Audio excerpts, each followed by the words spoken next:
took great amounts of prayer to get Sting into his trousers for this interview. He spent the last 15 minutes in his dressing room with a greased shoehorn. But now, before any more girls faint, here is the man that Elvis Costello once said should be told to stop singing that silly Jamaican accent. The man who's starred in film, had #1 records, and has given a whole new meaning to the well-stuffed tracksuit. Now, Sting, quick, I've done my bit of paper. Can I tell the audience where you've got your foot?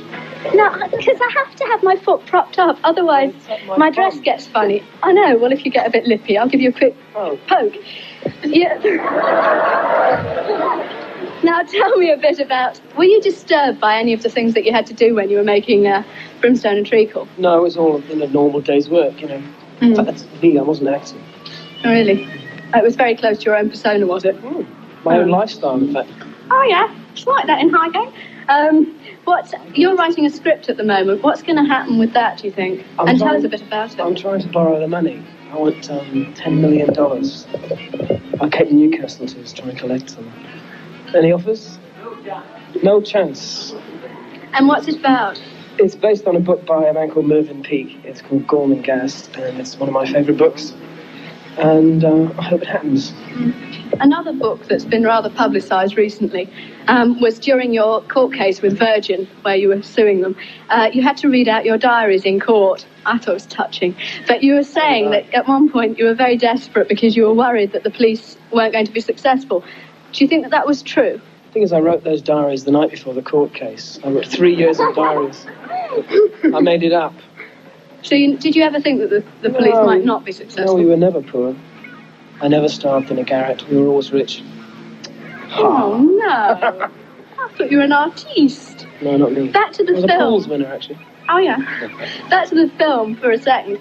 A lot of people, a lot of your fans that would buy all your records are quite young, and they wouldn't be able to go in and see that film because it had a lot of dodgy bits. Does that worry you? You talking about my acting or what? No, I was talking about your bottom in that scene. I didn't like to say it. My bottom was the reason I got an X certificate. I don't know, I suppose in 2 years' time, if they re-release it, we'll get more people in. Because those kids will be 18. It wasn't made for the fans, really. What sort of audience were you aiming at? Mums. Mums. Well, they're human beings. I'm going to give you a good cuff in a minute. They're human beings. What's wrong with mums? What?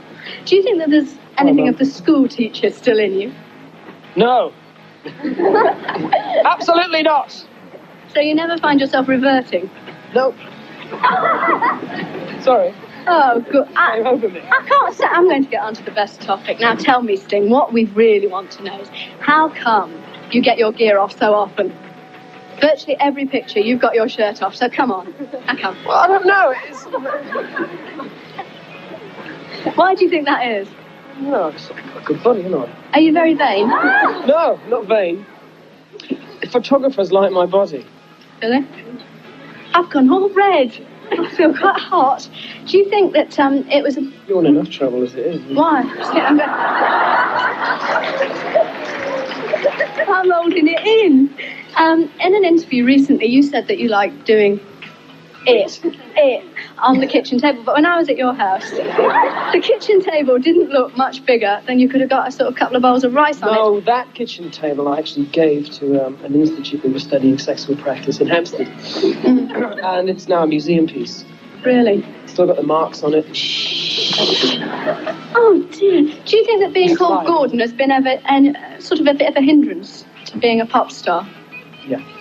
Definitely. It's really held me back. Really? This is why you should quickly change this. Well, you're not being very helpful. I'm going to give you a bite. Now tell me something more about Quick Turnaround. We want to know how you feel about coming back to Newcastle, because this show's going out from Newcastle, and everyone's been pointing out that you are a local lad. I'm actually from Newcastle. I was born here. I don't come back very often. No, I like it. I like Newcastle. It's got a sort of spunky atmosphere. Oh, yeah. I mean that in the nicest possible way. I'm going to have to go and lie down, but in a second we're going to have another clip from Brimstone&Treacle, and I'm going to fill